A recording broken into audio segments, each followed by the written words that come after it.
Hello, how are you? How is everybody? We are another day of Graduate Power. Today, Monday, as every Monday, we are have an interesting topic about Masters on Forensic of Psychology. And we have two invitees. We have a Joanne Bagshaw, which is she wrote a very interesting book, and we will talk about that, and was an alumni of John Jay College of Criminal Justice. And we have our director, Diane Falkenbach, that she will be also talking about the program. So before we begin, let me just do the proper introduction. Dr. Diane Falkenbach is a tenure associate professor in the psychology department at John Jay of Criminal Justice and director of the Master in Arts of program in forensic psychology.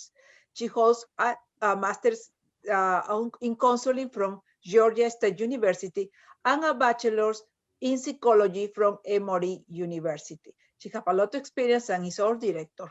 And then we have Joanne Bagshaw. She's a PhD, is an award-winning professor of psychology and women's studies at Montgomery College. She wrote a book called The Feminist Handbook, Practical Tools to Resist Sexism and Dismantle the Patriarchy. Maybe we all need some advices here. Joanne also writes a feminist book called The Third Wave in Psychology Today, and she was in the past a trauma therapist working primarily with rape and sexual assault. So let's begin with Joanne. Joanne, could you please tell us what are you doing right now? Where having these degrees have taken you now. Tell us about you. Thank you for having me, first of all, because I'm a big fan of John Jay and my experience in the graduate program. So I'm thrilled to be here. And what am I doing today? I'm a professor at Montgomery College. I've been at Montgomery College for 10 years, although I've been teaching at different schools for about 20 years. And I do teach, I teach a variety of psychology classes, including criminal legal psychology. And here in what that looks like in the DC area is we have a lot of resources, not unlike New York City, but a little different. So for example, in my criminal legal class before the pandemic, we would take class field trips to the African American Museum because one of the topics that we explored was the relationship between mass incarceration and slavery. And so we would visit the African American Museum. We did trips to the county jail. We had police officers and lawyers come to the classroom. And so it's been a really great experience. In addition to teaching, I also teach in the Women's Studies Department. As you heard, I wrote a book on feminism. And in addition to that, I'm also a therapist. I've been a therapist for 20 years. First, for about 15 years, I focused on trauma, which that specialty really grew out of my experience being at John Jay. I had no idea that I was going to be a trauma therapist. And then in the last few years, I switched over to sex and relationship therapy, where I do work primarily with couples, and still with trauma because it shows up in different ways in relationships. And when I have free time, I do write a blog, which I'm a little behind on. That's a Psychology Today blog, where we cover topics about feminism and mental health. That's very good. I used to write a blog in instructional technology. They texted me that I didn't introduce myself. Okay, I'm a Dean Morote from Dean of the Graduate Studies of John Jay College of Criminal Justice. So, Dr. Falkenbach, tell us about the program. And, Joanne just talked about the teaching and the activities they're doing. Tell us about what they're doing right now in the masters, because right now, obviously, we're teaching remote. What activities? Yeah, so we are all remote these days, and it's looking like probably for forensic psychology, we're going to stay remote probably through summer, and we'll see what happens for the next fall.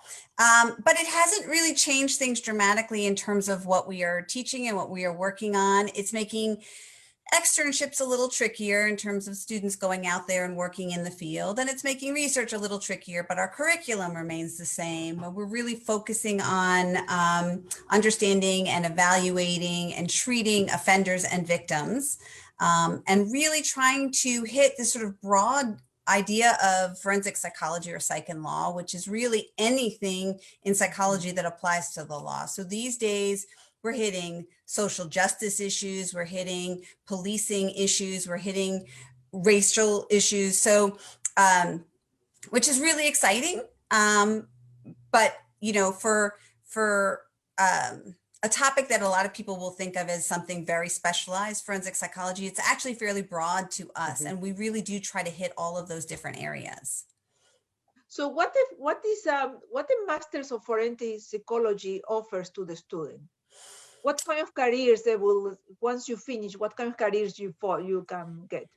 So our students generally go into 3 different areas coming out of our program. So one would be going on to doctoral studies. So either a PhD or a PsyD program, sometimes law school. Another would be going straight into the workforce. And that tends to be a little bit more things like mental health courts is one of our most common jobs. Students come out of our program and go straight into working. Often they go into working in whatever setting they were doing their externships in. So we have people at Rikers, we have people in the juvenile justice system, I mean, spread out all over New York City and actually at this point all over the world. And then the third is more this sort of hodgepodge that I kind of call law enforcement / investigative / research work. And that's some people go into law enforcement, and our students at this level tend to do more of like FBI kind of federal law enforcement agencies. But we also have students that are now going on into these investigative specialties where they go and they work for a police department or a federal law enforcement agency as a civilian, but working in terms of the investigative units there. And then we have lots of students that go on to sort of just general research jobs, working with faculty at different colleges or working in these research think tanks and different things like that. Okay. So Joanne, tell us when you were a student, now we have all these varieties of, you know, where to go. In what moment you decided, because you went for the academia, correct? In what moment you decided this is the area that I would go? Or was something that just, how do you are now where you are? How do you went to have a PhD and going to be a professor in a college and write books? Yes, so it wasn't just a direct path, but when I was graduating as an undergrad in psychology, and that was at Long Island University, Southampton campus, which doesn't even exist anymore, the Southampton campus. One of my professors, close to where I live. oh, okay. One of my professors who was teaching psychology and the law at that college recommended, I had never heard of John Jay, of course, way out in the East End. And she said, you know, since you're interested in this topic, and I was doing research with her, why don't you look at John Jay and, you know, maybe apply there for a master's when you graduate. And that's basically what I did, but I never wanted to be a therapist. I did think that I wanted to teach. I felt like that would be a natural fit, but I didn't think being a therapist was. I figured, and there weren't so many obvious options back then. This was a long time ago, you know, in the 90s, the late 90s. There weren't so many obvious options as to what to do with a degree in forensic psychology. So I thought I would be some kind of evaluator. But what happened is I got a job at a domestic violence agency. It's Vibes, it still exists on Long Island. And I was working with rape victims and domestic violence victims, and I did my externship there. And between that and taking the course, which I don't know if it still exists at John Jay, Memory, Trauma, and Dissociation, I became really fascinated with trauma and learning about how to do therapy. And I realized how interesting therapy is, because I didn't realize that therapists did more than just listen to people talk about their lives until I actually did it. And that's how my career ended up going to becoming a therapist. And then, eventually I picked up an adjunct teaching job at Stony Brook University. And from there, ending up teaching full-time and having a part-time private practice.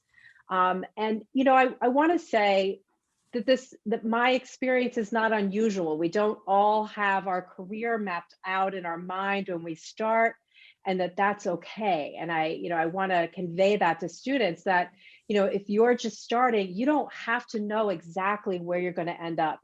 And it may be that you might end up in a type of career that's a little different than you thought, but might be even a better fit for you. And just to keep your mind open for that.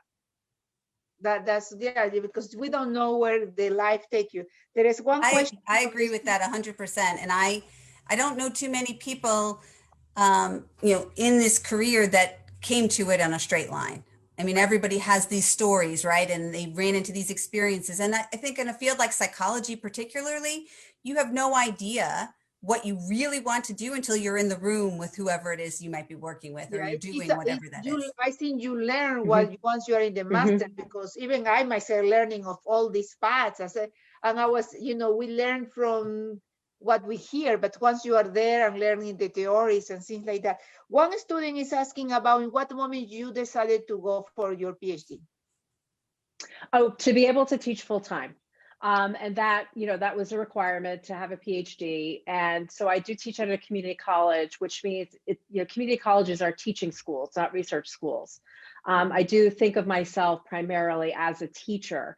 And so I wanted to teach in a community college. That was a choice. And that's not always a choice for every academic, but that's what I wanted. And so I got the degrees that I needed to do to get that, the teaching experience to get there. And it's been fantastic. I love teaching. I love my students. It's, so enjoyable. Maybe not right now. It's a little challenging for everyone. But generally speaking, it is a great career. And I also, I wanted to add, more to the idea that how broad forensic psychology is, and that your options are so wide, and they continue to be wide throughout your career. And you can always add things. Like, for instance, while I'm on break, I'm going to get training to do immigration evaluations. So starting in January, that's a new thing that I'll add in my services. And it's a way, for me, it's a social justice issue. And it's a way, to learn something new and to help different populations in different ways. And this is directly related to my degree in forensic psychology. So I may not, I have the title forensic psychologist, but there are so many ways that we can use this degree. That's nice. That's nice. There is another student that Jan is asking about what is the requirements to begin to take the master's. So our requirements are a little bit in flux right now because of COVID. So we generally require a minimum of a 3.0 GPA in undergrad, and a GRE of a combined score of at least 297. Those are sort of our minimum requirements. But because it's so difficult during COVID for our students to take the GRE, we are currently waiving that requirement for spring admissions and for next fall. Yay, everybody's saying yay, bro. Yes, but as a result, just for those of you that are thinking about applying, it has made it a lot more competitive to get in. So where it used to be, if you hit those minimums and your application looked good, I generally had the space to be able to accept students. Now I have at this moment, I have 180 applications just for the spring admissions, and usually we take 15 students. So that we're not taking 15, we will be taking more students, but it is sort of an example. And so there's so many people that now can apply because they don't need that GRE, which means that the GPA is now a lot more competitive. Your essay that you write is much more competitive. And so when you do your application, you would need to submit a personal statement. You need to have 3 letters of recommendation, and we hope that those will be academic, because that's what's going to tell us about how well you'll do with us. And then you need to have taken at least 12 credits of psychology, as well as statistics and research methods, and you need to have gotten a B or better in those classes for them to count. So those are our basic requirements. All right, so when you guys doing your letters, make sure that you ask your professors, please write a good letter, and also find help of people to do your personal statements. So that's important. Sometimes people just write it, but you always ask for a second opinion. And if you are ESL like me, ask somebody to edit your document, please. So we have a clean document. You know, I It makes remember a difference. it makes a difference. I was thinking the first time I wrote a statement, I said, I want people to know me how I am. Well, the thing is, they need to know you who you are, but they need to edit your document. So make sure that your document is edited and ask friends to check it out. We need to know you can write, right? And this is we don't ask for a writing sample. This is our sample of how well you can write. Exactly. So don't be afraid, guys. Don't be afraid. What is your biggest takeaway from the masters, Joanne? I know it's like many years ago, but what do you remember most? You have like a favorite professor, a friend, a course. What do you remember with Carrie? Whenever I talk about John Jay to my students, I talk about how interesting every single class was that I took. There wasn't one class that I was like, oh, this is like so boring, you know, and that's not unusual in most programs. And John Jay is not paying me to say this, but every class was really interesting. There's no topic that isn't fascinating in some degree. And that's still the case. Even when I'm teaching these topics today, I'm still finding them super interesting. Good. I have Mary Colon is trying to enter by mistake. Mary is my executive assistant. Diane, tell us about, they're asking me questions regarding the quality of the professors, activities they do, etc. So I was thinking about this a little bit and how to sort of describe our faculty, and I cannot say enough about how amazing our faculty is. I mean, John Jay Forensic Psychology has the largest concentration of psych and law faculty of anywhere in the world. And so pick a topic. I talked about, we talk about forensic psychology seeming like a specialty, but it's so broad. But pick a topic related to psych and law. And not only do we have somebody doing research on the area, we tend to have the leading expert in the world on that topic. We have 3 distinguished professors and 1 presidential scholar just in our program. And that's unheard of. And so we have people teaching, working, or basically that created the Innocence Project, looking at people that give false confessions and then end up on death row, and then they have to sort of go back and try to prove that they were actually innocent. We have the leading expert on research in and practice of profiling with Dr. Salfati. I mean, we pick a topic and we have somebody doing that work. Our faculty are really involved with students, and so everyone's research lab is open to any student that wants to volunteer and work. This is a little tricky right now given COVID, but for the most part, we create an opportunity for students to get involved in any topic within forensic psychology that they might be interested in. We also have a group of students called the Master Student Research Group that act as sort of a liaison between students and faculty. They really help mentor students. So every incoming student gets assigned a senior MA student from that group. Will really help them walk through which options they have, what they can do within the program. But this group also creates all kinds of social events, brings in speakers to talk on different expertise. We were just discussing before this the idea of doing teletherapy. And so I'm working with MSRG to try to figure out how do we create a teletherapy training program for all of our students, right? This is the next big thing that people are going to have to really know how to do. And so our students that are looking to graduate in May need to know how to do this. And so we're going to figure out how to make this happen. And so like I said, I can't say enough about our faculty, and I get really excited when I think about it. I learn something new every day from something one of our faculty are doing. So something that we can see is it's constantly, as soon we have something new, the director, Diane, she's immediately improving. You know, we have now the teleconferences. Okay, your students will have to learn that skill. So in all moments, we try to update and give the students the most information possible so they have the skills to succeed. Students are asking about information about the book. Joanne, they want to know more about the book, about how to dominate male. No, you didn't say that. I didn't say dominate. I do. Let's see. I have I don't know if it'll show up on my virtual screen here. Probably not. There it is. The Feminist Handbook, the feminist Practical book, Tools to Resist Sexism and Dismantle the Patriarchy. And of course, you can get on Amazon, but if you can get it at an independent bookstore, that is preferred.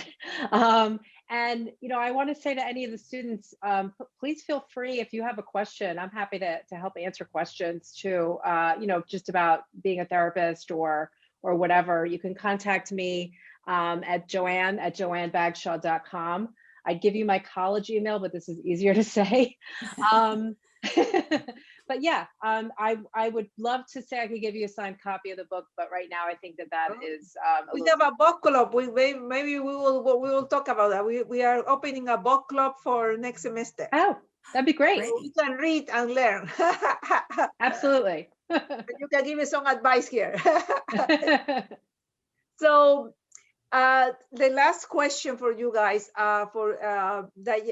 Joanne, for the students who are about to finish, the students who are already in the program, what you will advise them to start doing, because in May they will start looking for a job. What would be your advice? Don't get stuck on an idea on how things should look when you finish. Be open to trying new things and going down different avenues. Kind of like what I said before.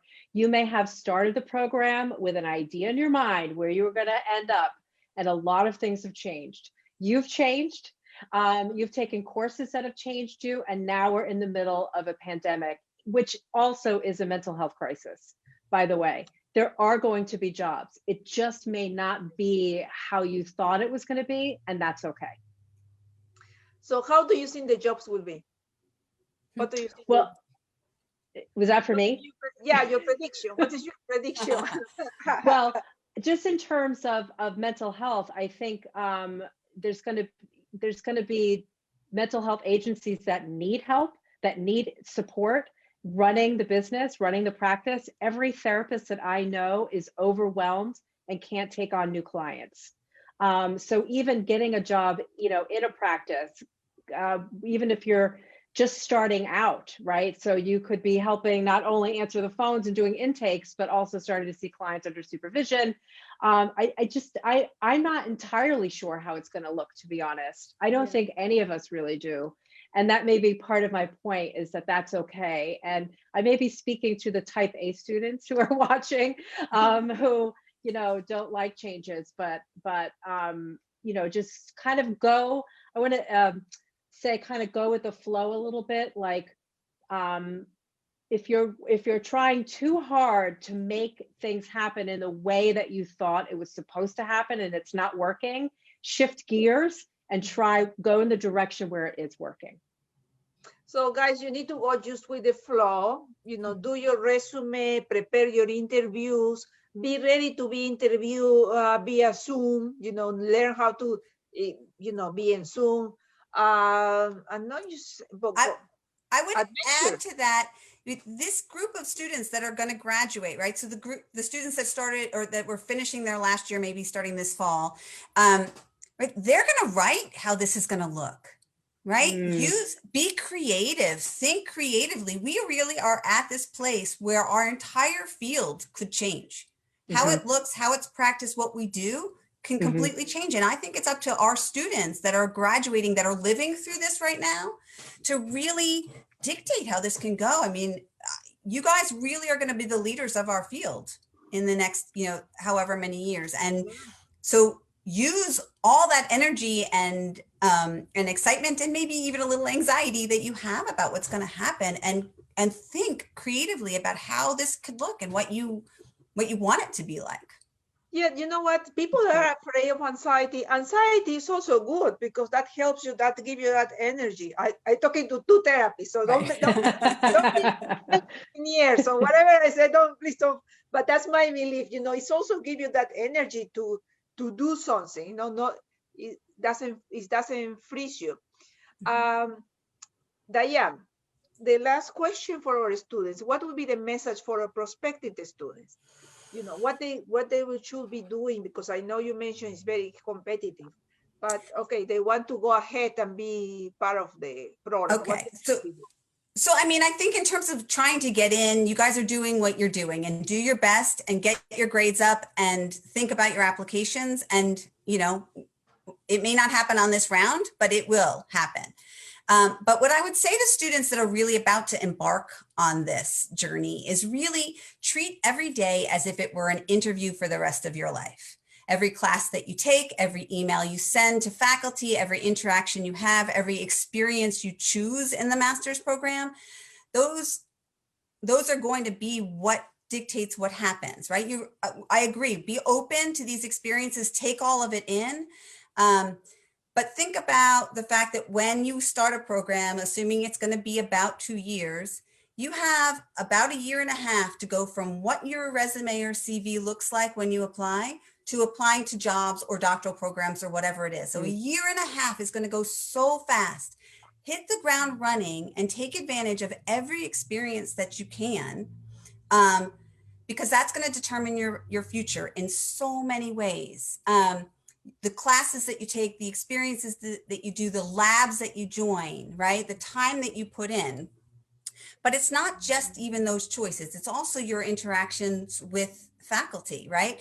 I mentioned earlier that our faculty is world famous. There is not a job that you could go to, an externship that you could take, a program you could go into that someone there does not know somebody in our program. So while forensic psychology is very broad, it's also a very small community, right? So people know each other.